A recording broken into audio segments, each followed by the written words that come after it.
So I'm very proud to present my friend of a long time standing. We've known each other now for 75 years.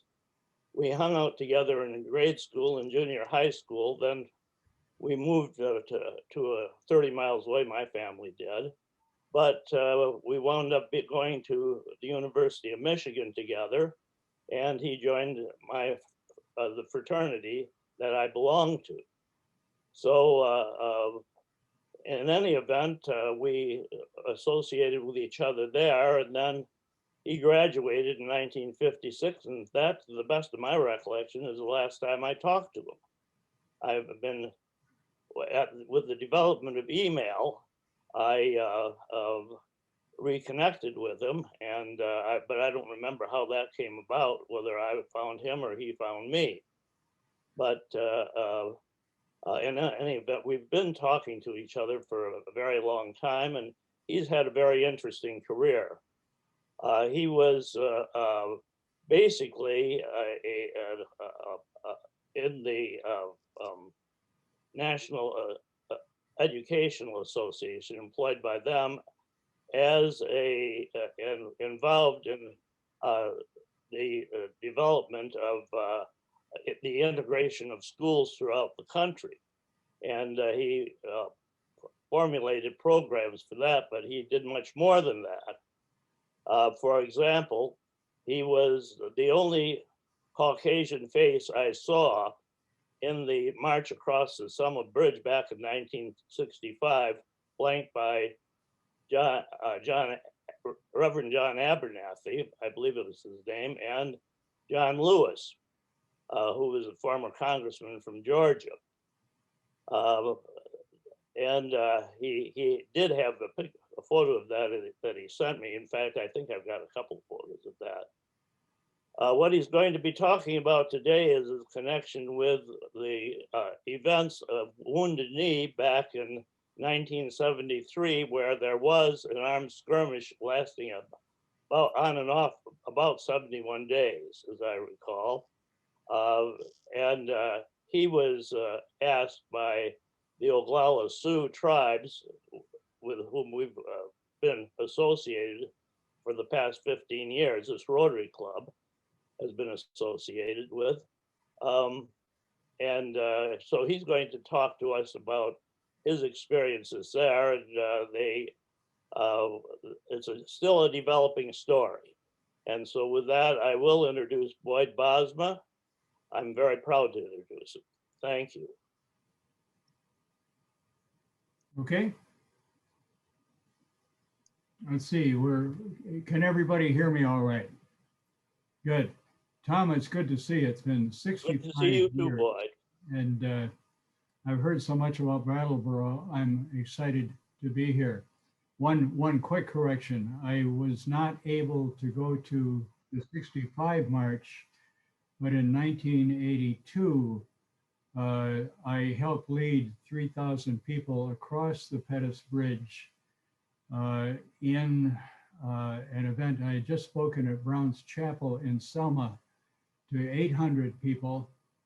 And the event involved the illegal arrest of a Black teacher in Alabama. I don't have time for that story, but we used it to break an impasse on the 25-year renewal of the Civil Rights Act, which President Reagan was opposing, and we finally got his signature, and it was the strongest civil rights, voting rights act ever.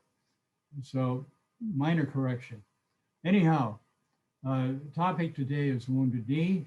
I'm not telling the whole story because I know a lot more than I'm able to put on the short video that I sent to you. I also wrote a message to you on the chat box, and I suggest that unless you really want to get a question, that we stay muted, and I'll try to do as much as I can in the next half hour. I'm not sure we'll have time for questions, but I've offered to answer them. If you'll write to me, I put my email address on the chat. And if you want to put a question to me on the chat with your email address, I will try to copy it and get back to you. Anyway, I feel as though I know Brattleboro because I've heard so much about it from Tom over the years. And I feel honored to be here. In 1968, I had been a junior high school teacher in Michigan. I had become involved in the civil rights movement as a chair in the Michigan Education Association. In '68, the National Education Association hired me, and I became essentially the in-house civil rights activist. I never, ever considered myself a radical at the time. I very seldom engaged in activities that were illegal or violent. And I had a chance to know most of the civil rights leaders, the important ones in the country through that period, through the 60s and 70s, and participate in a bunch of other things. So sometime if you want to ask me, I'd be willing to come back and talk about some of those events. In 1970, I was asked to be the staff contact at NEA on Indian education issues. My boss offered to send me to Alcatraz Island when there was an occupation there. Some of you are old enough to remember this, but you all look so much younger than I am that I suppose you might not have been. I used that as an excuse to go to Wounded Knee. I had at the time a girlfriend who was a member of the Pueblo tribe in Santo Domingo, New Mexico. She was running a minority involvement program at the University of California. And the day the occupation started, on February 27th, 1973, she went up and became the voice of Wounded Knee in a radio communication thing they had because she'd run a radio program at the University of Mexico. She was my contact, called and asked for help. We stayed in regular contact over the phone for the next several weeks, and she was my link. When Dennis Banks invited me to come in to see for myself, I couldn't really turn it away. I didn't know anybody else who was physically able or had contacts on both sides and who was crazy enough to walk through the federal lines. I went to Porcupine, South Dakota, about, I think, 9 miles north of Wounded Knee, met in a medicine ceremony with people going out. 19 of us walked all night long to try to get there.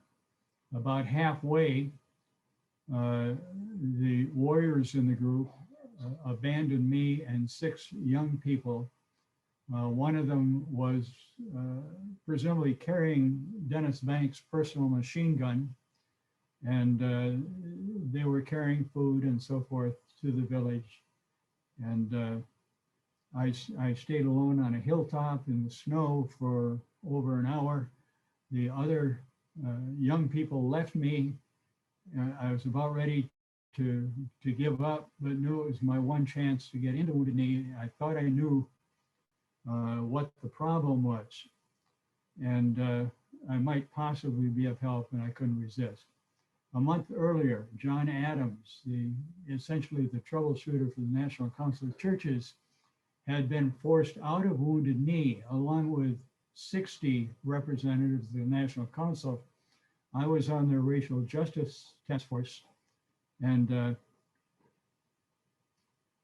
that was done at the insistence of the FBI and the local tribal chairman. I will show you his pictures in a moment.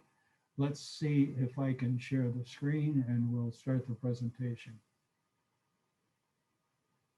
Come on. Oh boy.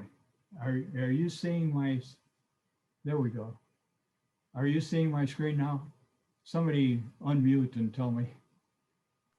Yes. Okay.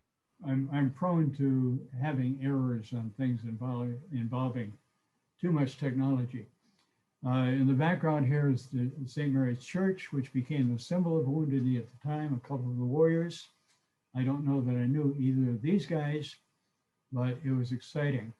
The second slide is just for entertainment for people who get this slide presentation. Many of the people at Pine Ridge are what were called peyote Indians.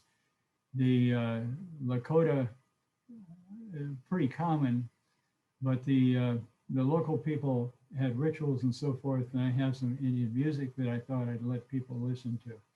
Actually, we're talking about Wounded Knee itself, and I'm limiting not so much events before and after as the specific parts that I took part in and can talk with some direct knowledge about. Outside Wounded Knee, you may have seen this sign. I assume it's still there. It was there in 1973, and it had two sides. It describes in detail the events of the 1890 massacre. I put it in the slide presentation so that you'd have a chance to see it. Let me enlarge this, and there we go. So you'll be able to read this yourself if you've got my slideshow. It has a reverse side that finishes the story. The last sentence says the Wounded Knee battlefield is the site of the last armed conflict between the Sioux Indians and the Army. I make a note that it was not quite the last battle. I had a chance to interview a 96-year-old Indian who died a couple of years later, who was 10 years old in 1890. The day after the killings of all the bodies on the field at Wounded Knee, he went with his family to pick up bodies. Came back to their home, and smoke was coming out of the chimney. As a kid, he was expendable, so they sent him to the window. He identified a warrior who had credit for killing 20 cavalry, the 7th Cavalry, which you'll remember from Custer's time. They had their chance for revenge in a totally unnecessary massacre. Anyway, White Wolf was a hero in the tribe. I don't remember the date. I wrote an article from the American Indian Historical about his history. You need to understand Wounded Knee by understanding the impact of the slaughter of 300 Minneconjou Sioux who were part of Bigfoot's tribe. He was trying to get to safety, what he thought was safety, and at the Army post in Pine Ridge. And this happened.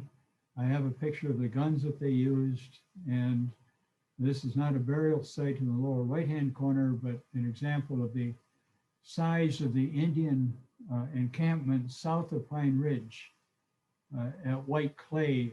It's on the border of Nebraska. The bodies that the cavalry had killed went into a common grave, which is directly behind St. Mary's Church. This is the cemetery. When I arrived in 1973, I had walked all night. We managed to get in. I met with the local people. We agreed that I would not be asked to carry a gun. I explained that I was involved with Indian issues and civil rights, that I thought I might be able to help because I had been negotiating for several years with Leon Panetta, whom you occasionally see on television, and his replacement, Stan Pottinger, who were in charge of the Civil Rights Division of the old Department of Health, Education, and Welfare. Stan was the Assistant Attorney General for Civil Rights at this point. I called him at his motel room in Nebraska, told him I was planning to come out and why, and he ordered me to stay out. We were good friends by this time. He was a liberal Republican, a rare breed, and he ordered me to stay out. And I said, Stan, you're my friend, but I'm a private citizen and you can't order me to stay out. In fact, I have a reservation at your motel in Gordon, Nebraska. And if I decide to go in, I will do so. And I will promise not to call you for help if I get into trouble. We've never talked since, but we had a really great relationship. It's always exciting to see him. Anyhow, I got, after meeting the local people and so forth, I took a nap. I got up and I walked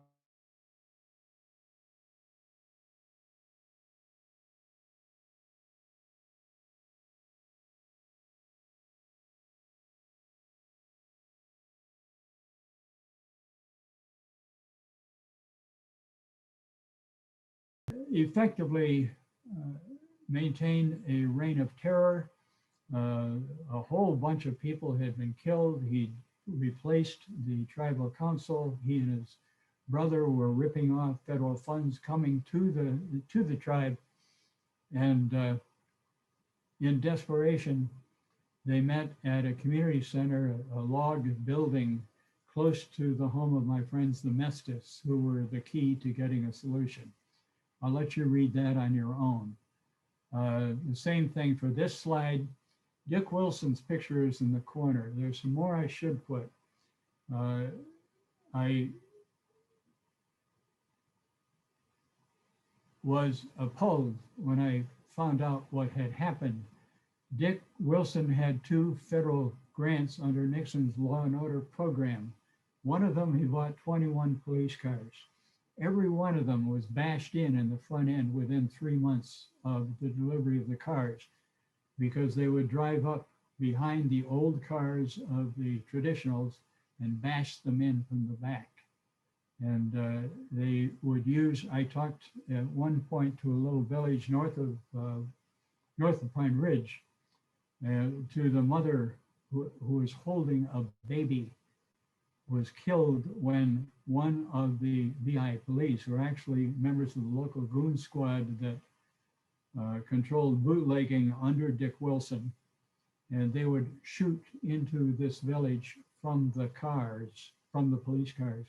So it was a pretty horrible situation. And I just felt that some kind of intervention had to be made, and that I might, with a lot of luck, be able to get in safely and find a low-level third-party intervention. When I met with Dennis Banks and the local people, I said I was not there to change things. I did not want to carry a gun.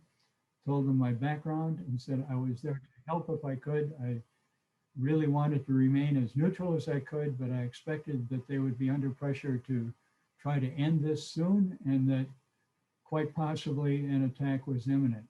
In fact, the day before, the night I walked in, George Mitchell, the Democratic senator from South Dakota, in effect called for an armed assault on Wounded Knee to get it over with. So it was a scary time. My slide isn't showing the bottom of this. I have a reference to Mark Felt. Hoover died, J. Edgar Hoover died the year before. Mark Felt was a very evil guy whom you may have seen in 2005 when he emerged as a senile man in his 90s. It looked like a nice guy who was laughing, but had a horrible reputation in the FBI. And during Hoover's last time, he became the operations director. Hoover was replaced by mostly a stand-in who only was there about 3 days a week. And so Felt becomes a factor in this whole thing. He may have given orders to shoot Buddy Lamont in the back of the neck by a sniper. The sniper talked about it, testified in court in a federal case in Nebraska. I mentioned that in here. Unfortunately, the book I had with his quotes was burned in a house fire in 2008. and I haven't been able to find other documentation. Chances are the orders were either given or relayed by Joseph Trimba, who was the what's the word, the agent in charge for Minnesota, South Dakota, and North Dakota. He was in charge of Wounded Knee, and he either relayed the directions or gave them to the FBI sniper. The people who were my favorites were the old women. Let me come back. Gladys Bissonette was one of the leaders of the Grandmothers of Wounded Knee.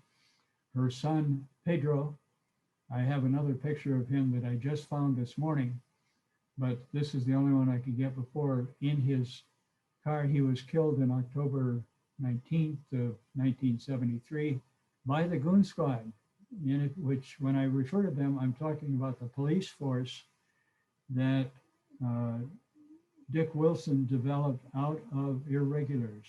He controlled bootlegging on the reservation, and he supplemented the BIA police, who were mostly Navajos from Arizona, and they conducted the violations that we talk about. I'm sorry, Bobby Anko is worth mentioning. He was a funny guy. You can see him. He died in 2014. I thought he had been shot in a barroom brawl, but he was shot, but he lived through it.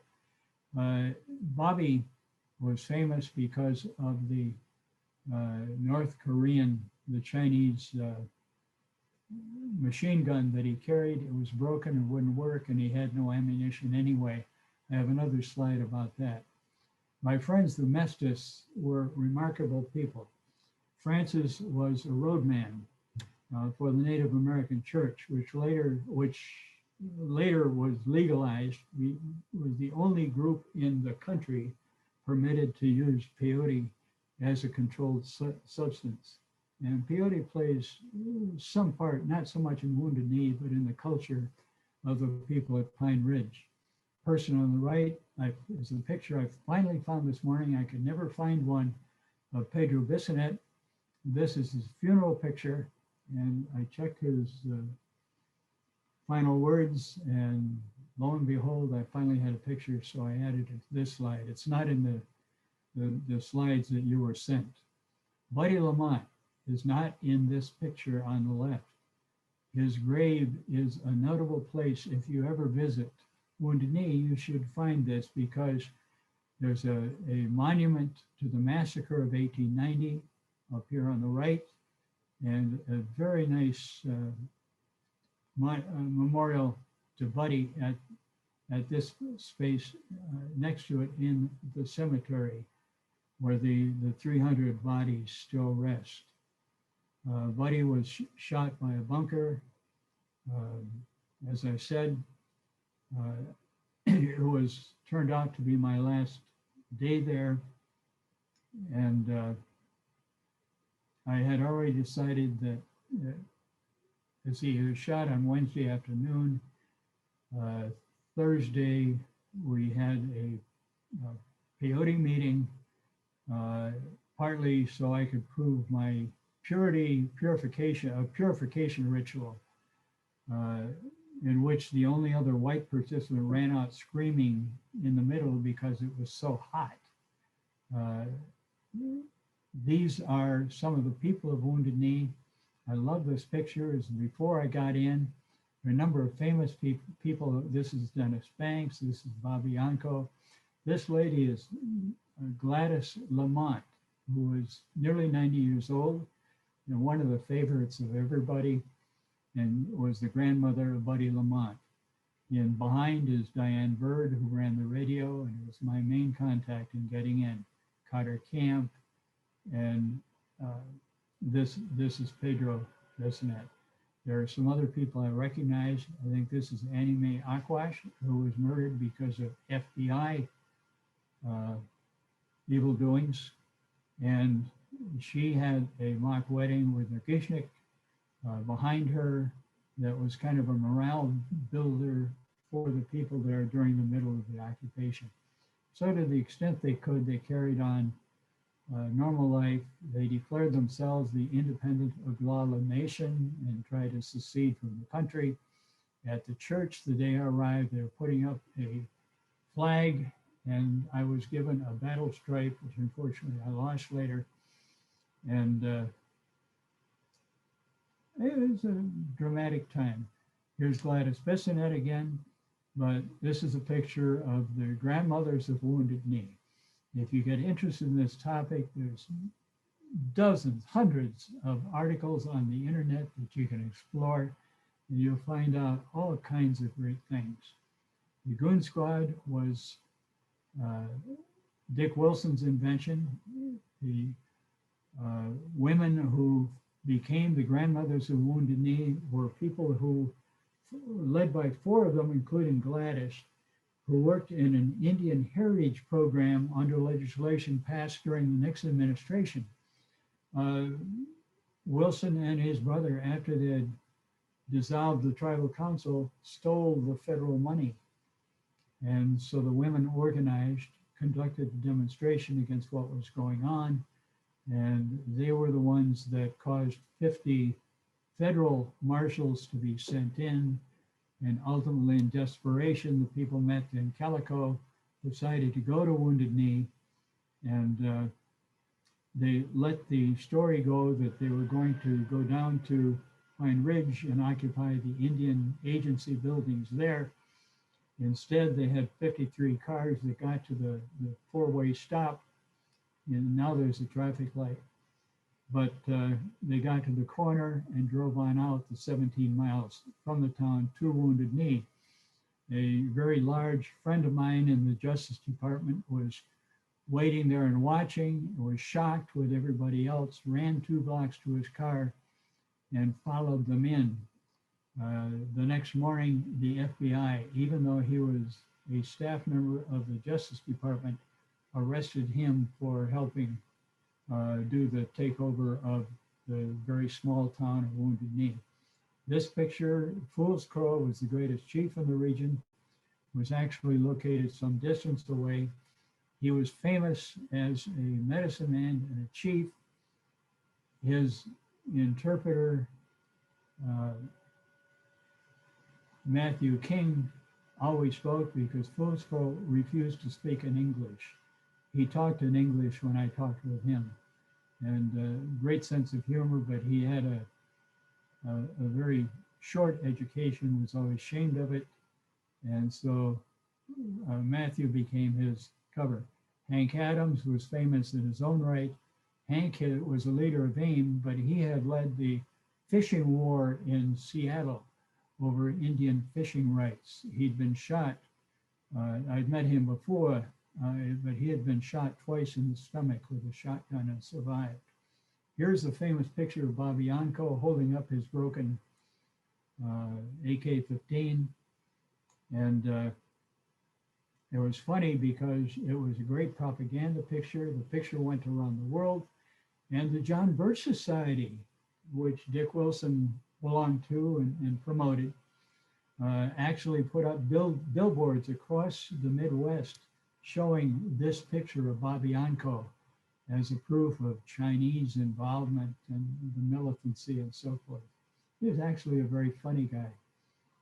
John Adams, I mentioned, was in some ways my counterpart in the National Council of Churches. We were good friends. The only picture I could find of him was delivering mail to the hostages in Iran. And so I've used it. I can't even find, somehow he managed to stay totally anonymous in his job. I was supposed to be anonymous in my job, so we never really sought publicity about Wounded Knee, but I have studied it for years, and I probably know nearly as much as almost anybody about what really happened on both sides. This is a list of the forces that the local people were were facing. There were maybe 300 people when I went in. This little guy on the right was a local boy who would ride bareback on a horse. We would, sometimes he would help lead a cow in from one of the neighboring ranches. the Indians would kill a cow every other day and cut it up with an axe. And this range beef was so tough that my teeth hurt for a month afterward, just awful. But he was starting to build himself a bunker in preparation for the assault. Some of the leaders I want to introduce you to, Russell Means became the most famous, but Russell and Leonard Crow Dog, the spiritual leader, left Wounded Knee in the middle, came to Washington just before I went down. A group of Onondaga Iroquois Indians from near Syracuse, New York, were supposed to go in with me, but got detoured on another problem of their own. They hid Leonard and Russell while the FBI was searching for them, that they had been more or less betrayed by right-wing congressmen when they went to Washington to meet with Congress to try to seek help. Russell never got back into Wounded Knee, and people were disappointed with him. I did get to meet him later. Leonard Crow Dog was a unique leader, the only one of the four leaders who's still alive. So you can see they were the AIM leaders who basically led the occupation. But the policy was set and the rules were set by the local people who were committed to a peaceful settlement. Here's Carter Camp, who had told me he had served 13 years in jail in Oklahoma before Wounded Knee.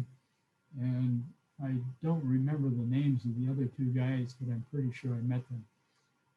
On the right is a peyote tent that the local people used to celebrate me a few years after Wounded Knee was over. This guy in the center between Leonard Crow Dog and Carter Camp was named Scott. He was one of two guys who confronted me at gunpoint my last day there, told me to be doing bunker duty that night, or I implied they'd be coming for me and I'd be shot. My girlfriend told me a month later that she had tried to warn me that there was a plan to shoot me that night and blame it on the government. So I got out in the nick of time. It was risky, but it was worth the risk. You may recall the movie Lakota Woman, which made a lot of awards. Mary Crow Dog, who's not her initial name, was a 19-year-old runaway from San Francisco who was pregnant and had a baby during the fighting in Wounded Knee. And this is her son, Pedro, who's 4 years old, with my 8-year-old daughter when we went out to visit them one summer. Leonard Pelcher is the most famous person from there. I suggest if you're interested that you check the internet and find out his story. I think there is substantial evidence that he did not kill the two FBI agents he's spending his time in jail for, but you can make up your own mind. I've always thought he was unjustly, and he's one guy that I happened to play cards with while we were there. I don't know how we're doing. Here's a shot, postcard autograph by Dennis Banks. This is not Stan Holder, who was the head of the Warriors. The most famous case was Annie Mae Aquash, a real darling. And you can see her and Nargeshi, who she married, having fun, but her room was next to mine in the trading post. We became good friends. She was murdered later after meeting with Doug Durham, the FBI spy at Wounded Knee, who was poisoned the minds of the AIM leaders to think he was the spy. How are we doing? Boyd, it's 12:55. 12:55. Okay, I'll try to just run through it quickly. Here's Leonard in a sweat lodge. Interesting ritual if you can find out about it. Kent Frizzell came out from the Justice Department the day I left Wounded Knee. And I had convince the Indians to try to get justice to agree to a new procedure for negotiations, which finally broke it. The idea was that we were sabotaged every time they came close to a settlement by a hardcore faction of the FBI or hard noses on the federal side. So I told them we need to get the federal hard noses out of the way, set up two teams, one to discuss only issues they could settle on the spot, and another team to discuss the procedures for disarmament and so forth. They did that. The Indians were not aware that I was trying to get the hard noses on the Indian side out of the way also, because there were a bunch of guys who were vocally there, at least, to give their lives fighting the white man, and we didn't want them interfering either. The strategy finally worked. So to that degree, I made the one contribution I did. I have never taken credit for the settlement, I hope, and so I don't want my role to be expanded, but it was a good thing. 2 years later, two young 27-year-old FBI agents were killed. Jimmy Eagle was the grandson of Gladys Bissonnette. I suggest you read about his story. The F2 agents followed him into an AIM encampment by themselves, thinking they were chasing Jimmy Eagle. They almost certainly weren't. Turned into a shootout. They got killed. And 2 years later, it happened that I was bringing my wife, Madeline, and to visit Wounded Knee at the time. That became called the Incident Oglala. I used to call it Wounded Knee too, but the occupation of Wounded Knee in '73 is best known as Wounded Knee 2. I was illegally taken by the FBI, never charged, put in the Indian jail for 2 nights, actually. It was almost 3 days. They finally let me make a phone call to borrow $300 from one of our staff people in Rapid City. And I got me out and another Indian leader. And 3 years, I think 3 years later, I got the money back. And this is the receipt. They show that I'm innocent of all charges. This is Bernard Redcloud, who ran the peyote meeting for me. Mary was a small child at the time, and these are clothes that I thought of wearing for today, but they're probably not appropriate outside of powwow. And I put a couple of other slides in for additional information, particularly the Community Relations Service of Justice offered to give me their entire files. Nixon was trying to put them out of business. A successful ending of Wounded Knee saved their agency.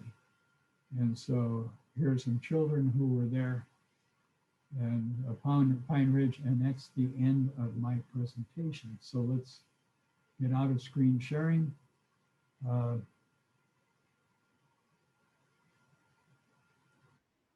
here we go. Okay, hello again. I guess my time is up. We thought the last time I gave this presentation, it took 2 hours. So whether that's good or not for you all, I don't know if I still have 4 minutes, but I'm willing to stay on because I was hoping to talk to Tom a minute before we finish. I don't see anything on the chat box. So if anybody has a final word you'd like to say, let me invite you to unmute and we'll do it. And thank you for inviting me. It was a great privilege to revisit this whole thing for me. So congratulations to you. Thank you for your work, Boyd, as Bosma. We probably have time for one question if anybody has one. And I'm sure Marty will include in the newsletter your email if people want to directly reach out to you. Yeah. I have a question. Sure, Roger. We now have a new Secretary of Interior who is a Native American. Yes. Will that help change things going forward? I'm pretty sure it was. The BIA pretty much turned a cold shoulder to the appeals for help. And there had been an occupation of BIA prior to that by AIM leaders that year. Federal officials under the Nixon administration were unresponsive, even though Nixon's policies were relatively liberal. And he had a good record with Indians in the end. Doesn't like me anymore. I'm sorry, somebody else came in. Okay, Roger, I'm not sure I answered you completely. There's so much stuff out there that it's hard to decide what not to talk about. Thank you. I think at this time, Boyd, we have to call a meeting to a close. Thank you very much for your presentation. And again, people will have your email to reach out directly. And maybe another year, you can take another piece of this and come back to us. Sure. Thank you. All right. And with that, we'll call a meeting to close. Take care, everyone.